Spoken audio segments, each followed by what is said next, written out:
Good morning, folks. It's 9 a.m. We're going to get started here.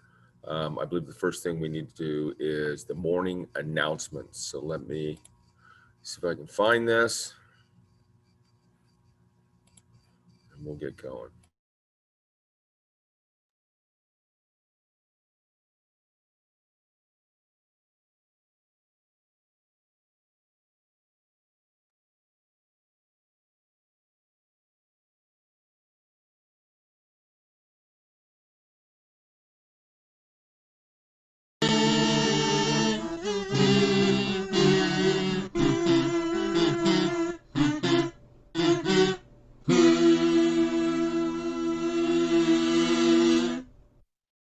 I'm here with Coach Muss to talk about what the football program is doing this fall. So really we're staying busy kind of building off of what we did over the summer. So the summer was focused on a lot of physical activity. We brought the boys in 3 days a week, hit the weight room, did a lot of stuff out on the field for strength and agility. This fall we moved into more skill building and team building stuff. We're meeting every Tuesday, Thursday night. Tuesday nights primarily a lot of individual football drills and then some group and team activities. Thursday nights then we're competing in a passing league. So about half the team is out participating in that against other schools. And while we're doing that, the linemen are up getting down and dirty up in the sand pit up by the track. Hey guys, it's Mr. Coulter here in the Counseling Center. Just want to let you guys know that we're looking into Q2 classes, and we need you to look at your schedules in PowerSchool, see what's listed in there. If you got a blank spot or a different teacher for next semester, please let us know, let your counselor know, and we'll get in there and fix those up. If you have questions for further on down the years, Q3, Q4 come along, please don't hesitate to let a counselor know, and we'll get your schedules taken care of. Thanks a lot, guys. Hey guys, it's the last week for the coat drive, so make sure you come and donate from 7:30 to 3:30 on the weekdays. Hope to see you there. Hey y'all, Weber in the library. I wanted to let you know that we are going to do book clubs again this year, but it's going to be a little different than last year. This year we're going to use our GPHS reading challenge as a guide, and each month we'll choose a different category to read books from. This first month is going to be books turned into movies. So for information about meeting date and some ideas for books that you might read for that, you can go to the GPHS Library Canvas course and find information there. Thanks. Grants Pass High School, don't forget about our Zoom background challenge. Send a screenshot of your background to gpleadership1@gmail.com. Here are some of the submissions we have so far.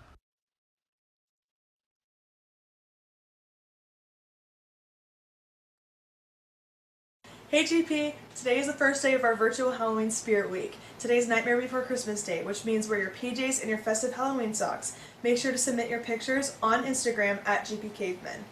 Tuesday is Jack-o'-lantern day, so make sure you're wearing orange and black. It's also the last day to submit your pumpkin designs for the contest, so send them to @GPCaveman on Instagram. On Wednesdays, we wear pink and submit your 90s, 2000s inspired memes to @GPCaveman. Thursday is Get Ghosted Day, so put a sheet over your head like an old school ghost and send in your pictures to Instagram @GPCaveman. Friday is our Halloween out day, so wear your Halloween costume or your most festive Halloween gear and submit pictures to us on Instagram @GPCaveman.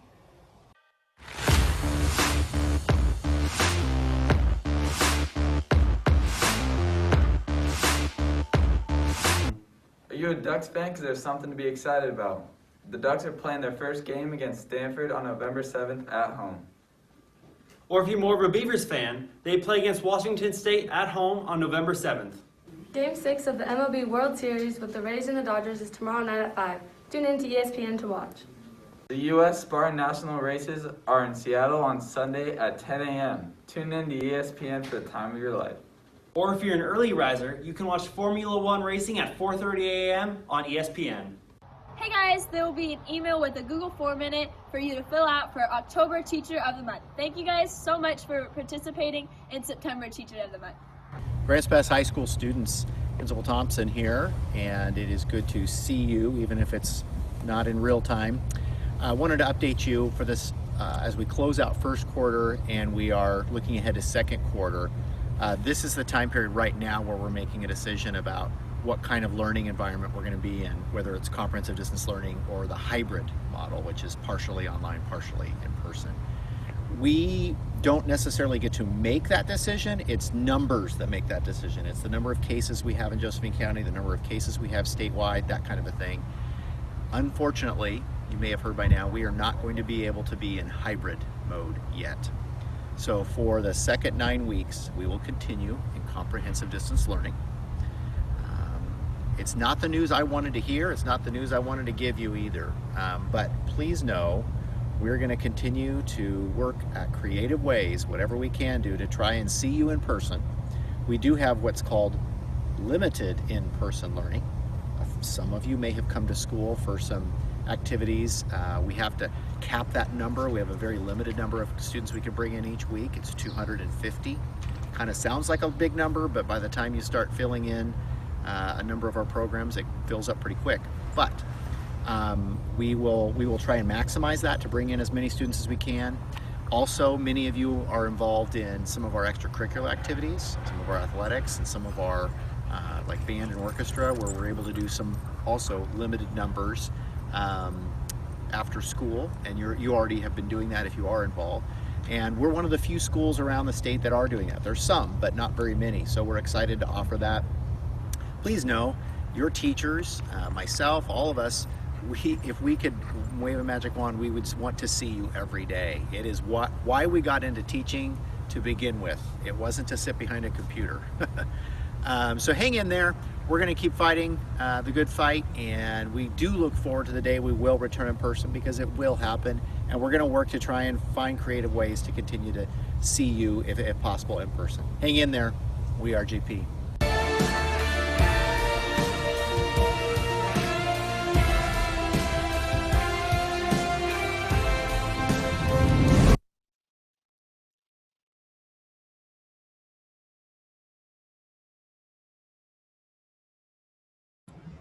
All right, so that was your announcements for today. So what we're going to do now is we're going to take off in a little bit different direction. This drill press cabinet, with the exception of just assembling a couple drawers and figuring out what we want to put in the doors, is basically done. But what I have is a situation where the project for next period, we're going to struggle to get it done in time. So let's take a quick look at that. I'll show you what I'm talking about and what we're doing. All right, so what we're doing in what we're doing in the next class in second period is this tambour door cabinet. Okay, it's got a rolling tambour door that slides up into the back of it. Small drawer, medium drawer, and 2 large drawers. So the sides were done on the CNC, these curves, all the dados and stuff like that. Everything else done by hand. And what we have done so far, what we've completed, is the sides are done. Okay, this trim that was intended to hide the joinery, the dados in these shelves, is done. There are supposed to be these little plastic bumpers inside the drawer openings to keep the drawers spaced properly, and as well as, hold on, I got somebody coming in, allow the drawers to slide nicely across them. Well, I changed that up. I couldn't find any of the ones I liked. So I got some rolled, it's this plastic UHMW tape. It's very slick, and I'll show you guys. We got one more to put in there. I'll show you guys what that is. So the drawers are done, and one thing I wanted to show you guys as well is the drawer construction. Let me find that. Where's our drawers? Oh, here we go. Okay, the drawer construction on your drill press cabinet was really basic. It was rabbets, and that was about it. These drawers were a little more involved. So this would be the front of the drawer right here. This is the back of the drawer on the sides. So what these are called locking rabbets. Okay, I'm going to show you guys what that is. But this incorporates locking rabbets, which is actually pretty nice. It's not an incredibly difficult joint to cut, but it does take a little bit of patience and accurate measuring and marking. So I've got one more of these drawers to assemble. I want to show you that locking miter setup. And then a rabbet has to be cut all the way around the front of the drawer after the drawer is assembled. to accept this little bead work, this drawer bead right here. And you can kind of see what it looks like when it's all said and done. It's this bead work here, okay? I did not buy these handles. They're way too expensive. I'll figure something else out for a handle. And so let's get going. All right, so what I have right now is I've got the last drawer ready to assemble. And the oddball thing about these drawers, at least odd to me anyway, was if I put clamps on them, they didn't want to stay square. So that's one of the nice things about these locking rabbets. And I need to move the camera over here. Not too much. These locking rabbets make it very nice. Jeez, I cannot control this camera this morning. So the first thing we're going to do is I'm going to show you guys a little bit about these locking rabbets, so that you can locking rabbits, so you guys can see them. And then we'll get this last one assembled. Then we have some drawer fitting to do, which is quite the work. Okay, so this is what these locking rabbits are all about. I'm going to zoom in so you guys can see these closer. Wrong way, Brandon.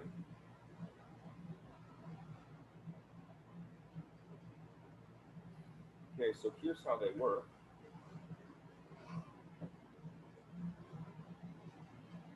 They can only come off one way. So drawer bottom. Here's how these guys work. So basically what we have is a groove cut in the end of the board right here. And I'm trying to look at this at the same time I'm showing you, so it's not. So this groove right here was the first part cut, okay? That left two kind of long tenons. Then we trimmed this one off, so there's a shorter one here. That got trimmed off. On the sides, all right, it's just simply a dado across the bottom for the drawer bottom, and then these little guys here to accept the side. So it just kind of locks in there, and it's kind of nice because it holds it in place, doesn't go anywhere. All right, you can kind of see the way this joint works. Okay, super easy to assemble, very strong joint. And so I want to go ahead and glue this one up. So it just takes a second. Make sure there's no stuff. There's a little piece right there we got to get out. It's going to cause problems. Come on, let's get off there. Come on. There we go. All right. So it's just a simple matter, as any drawer is. What's going on here? This is going slow today, isn't it? It's for me. For some reason this thing seized up in the last 20 minutes.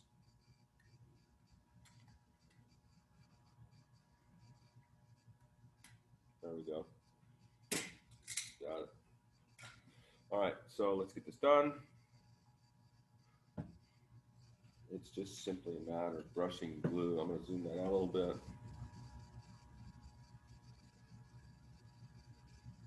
So it's simply a matter of brushing some glue in these grooves at the back.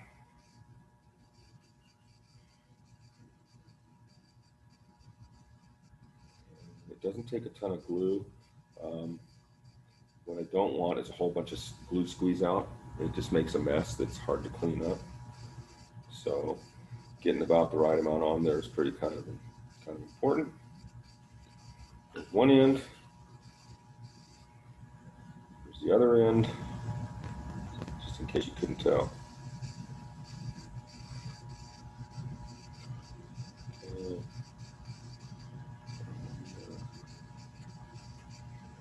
That's too much.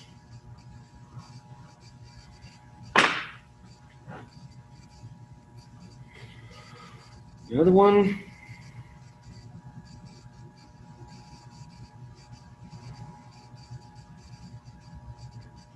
All the other drawers, I glued them up this morning, so it should be good enough to start doing some fitting. At least a couple of them should be fine for fitting.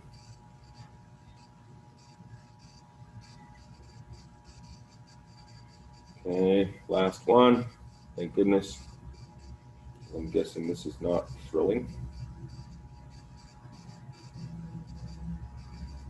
All right, let's put it together.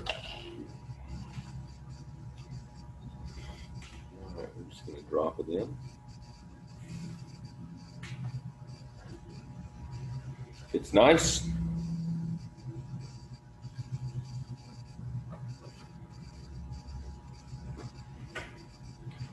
We do not glue the drawer bottom in. It floats. Pretty much always drawer bottoms just float. In other words, they're not glued in. They're made to just slide in, lock into place.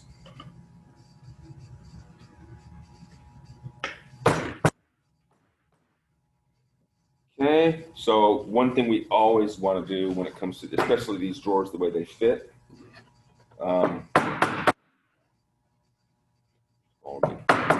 sure they're flush. Okay, and we also want to check for square.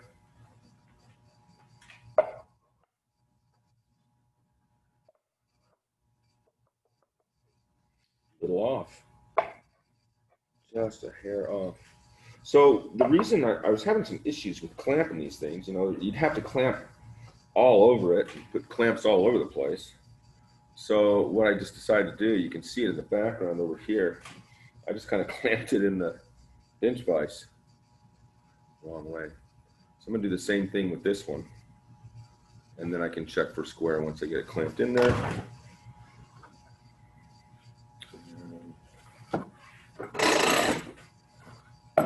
That's not gonna, I'm gonna have to clamp it this way. That's not gonna fit.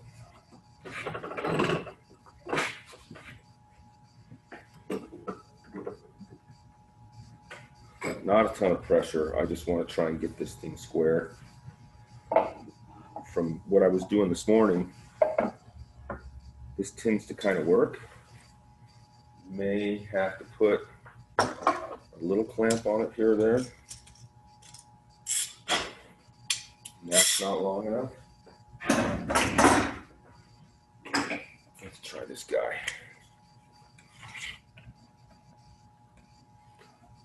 Here, see what happens.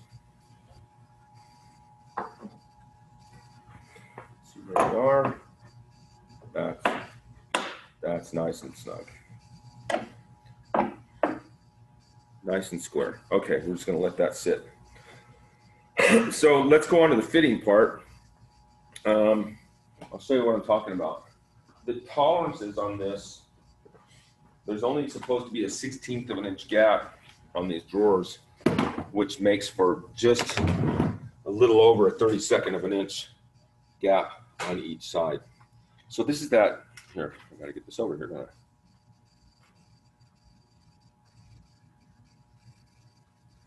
So this is that slick tape I was telling you about. It comes on a roll. It's just like slicker than snot. I used to get stuff like this that was wide and tape it to the fence on the table saw. Made everything slide really nice across it. But this works. So we've got tape for the bottom of the drawers and then for the sides of the drawers, so it should slide well. So I've already cut these to length. And they're very, once they touch down, they seem to stick pretty well. So these are just the last two pieces. They're going on the bottom. It's stuck to my finger. And I'm gonna go right there with it. That's good, it's flat. That's what I want. Okay. Last one.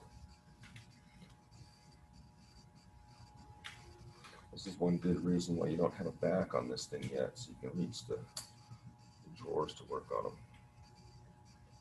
All right, there's the last piece, nice and flat. Now comes the fun part. Actually, it is kind of fun, I like it. It's the drawer fitting. So I'm gonna start over there. Okay, that's pretty good. All right, so this is my driest drawer. Done early this morning. This one's done. So we'll fit each drawer to fit each opening. And here's how I want to do it.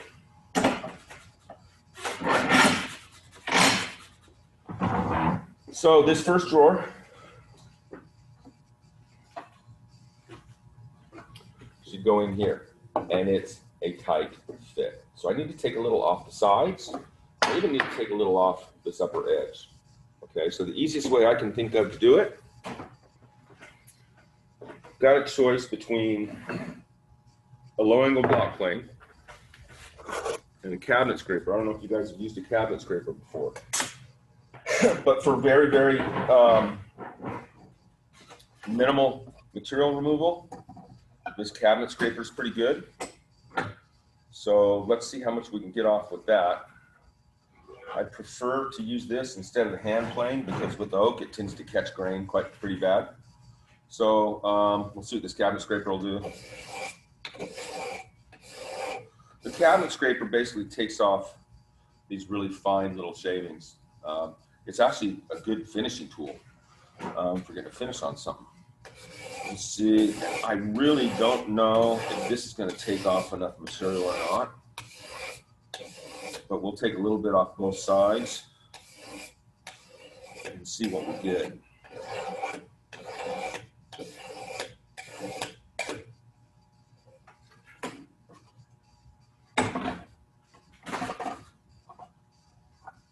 Side. I want these drawers to fit very snug.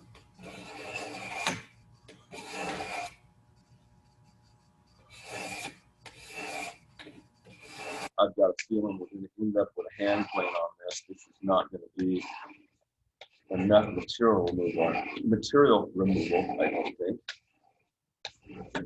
But we'll try real quick and see what we got.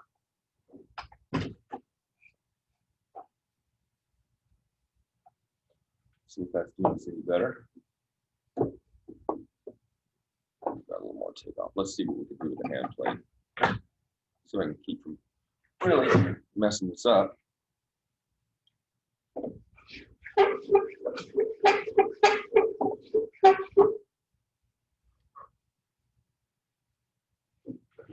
All right.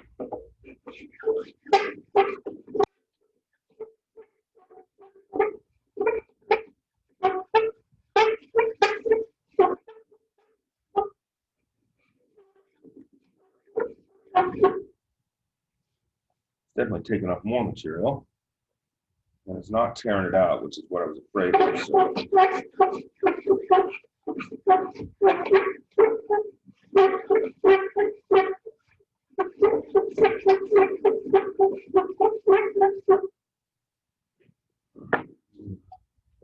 Smooth that out a little bit.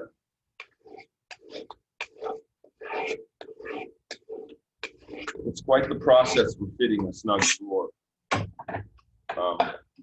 You're looking for a little better fit than you got when you made a nightstand, obviously.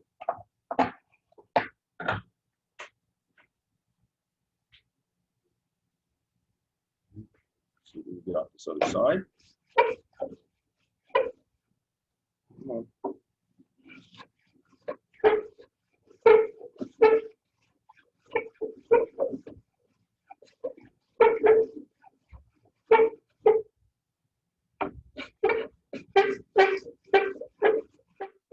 Should wax the bottom of this plane. It would slide so much nicer.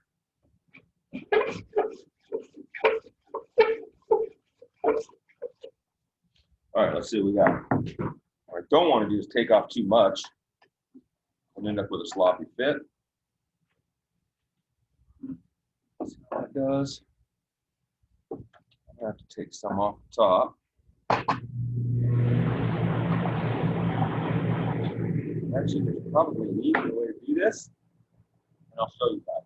Well, I don't know about these, but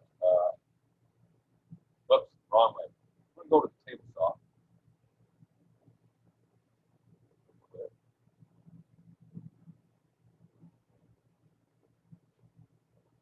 saw this in a cartoon. That it's going to work. Okay, so I just want the tiniest bit taken off. Bottom.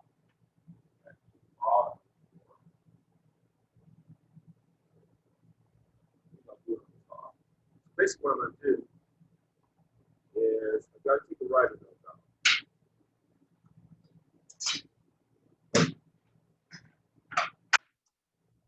Raise this blade so it's barely cut all the way through.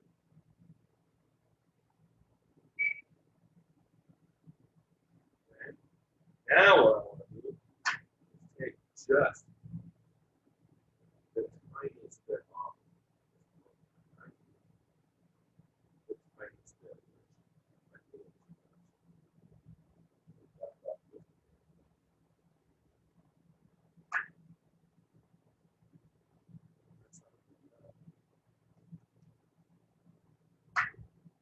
Let's try that.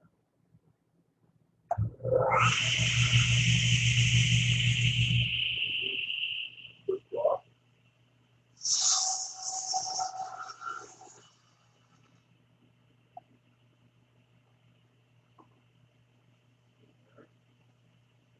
Keep it nice and flat, nice and thick.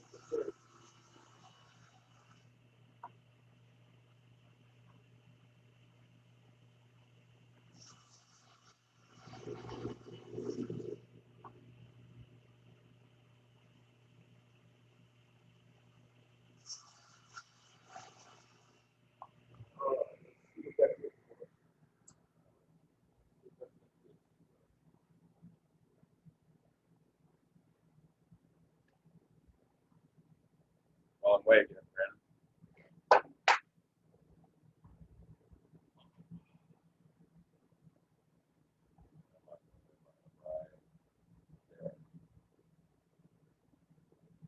All right, let's check this bit again.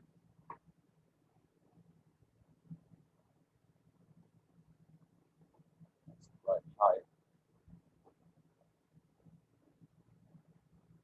There's our drawer. Okay, and we should have a fairly even gap all the way around.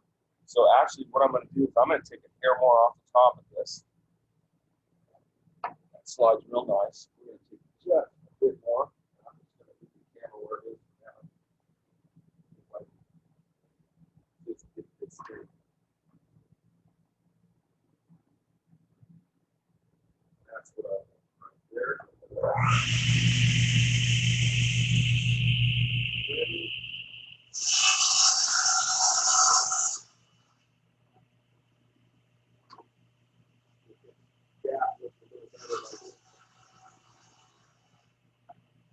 Every drawer will have to fit individually.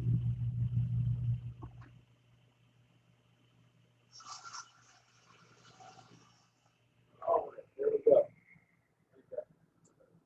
I really do want to get a little more off the sides, so let me take a little bit off.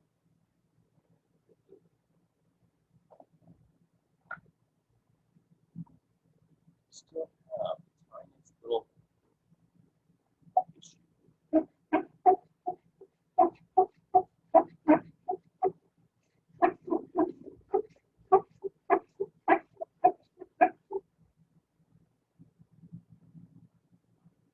Yeah.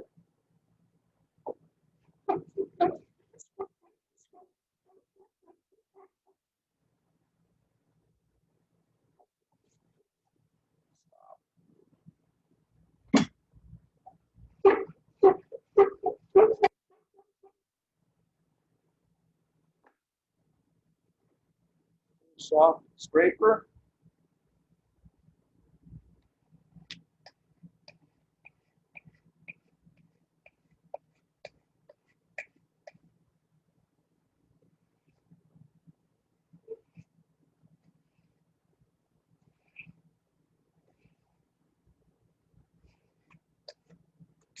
Middle up the other side.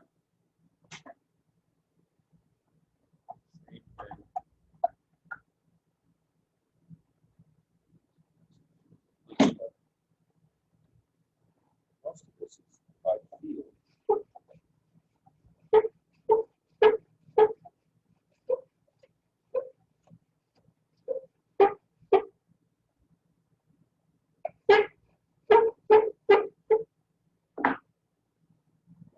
finish off the scraper.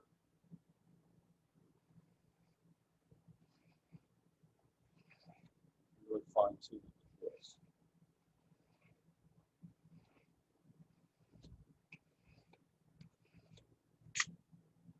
All right, I think that's probably pretty sweet.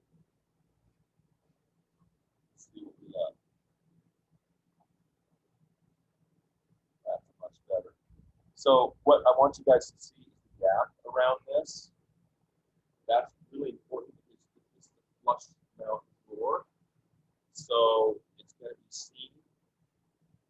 It's not like on the nightstands where it's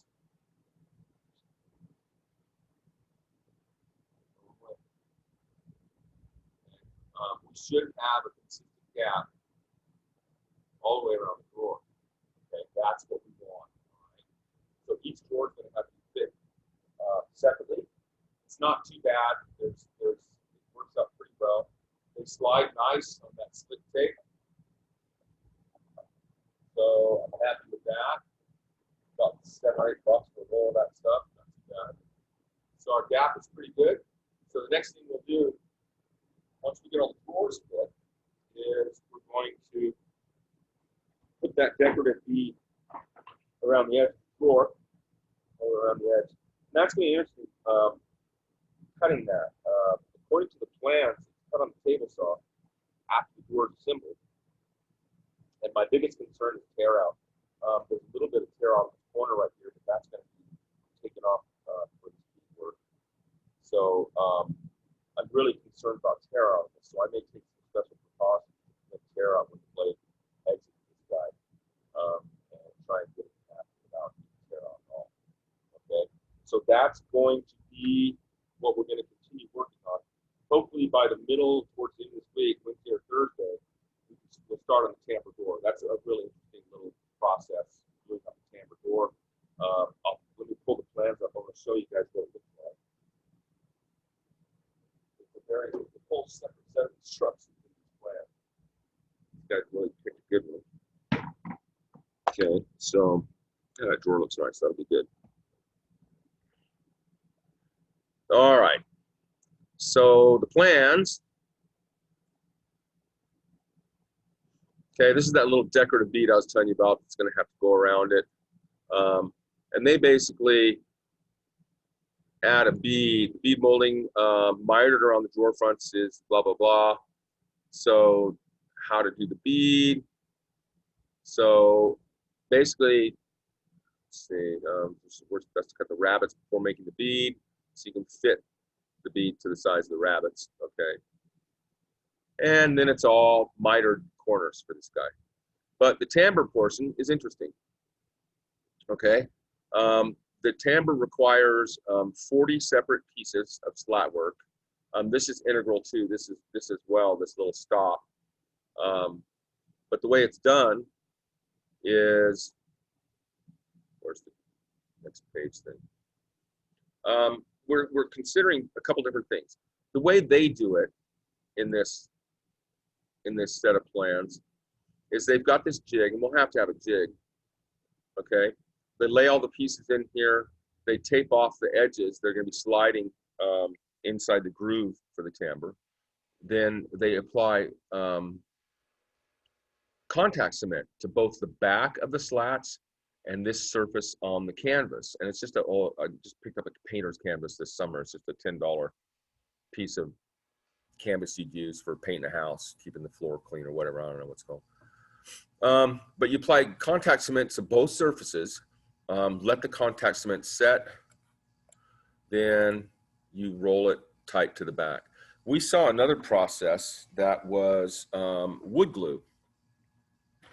And because we've had issues with, we've done these before, and we've had issues with the timbre slats sticking well to the canvas. And I'm not sure if the student used too much contact cement and it didn't set or what. But another way I've seen it done is to roll wood glue on the back of the slats, lay out the canvas, and then take an iron, a clothes iron, and iron that surface for 10 or 15 minutes, and it sets the glue and supposedly works real well. I don't know. I'm curious as to which one we're going to do.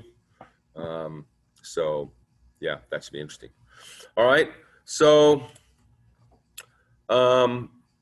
that's going to do it for today. Thank you for being here, folks. I really do appreciate it.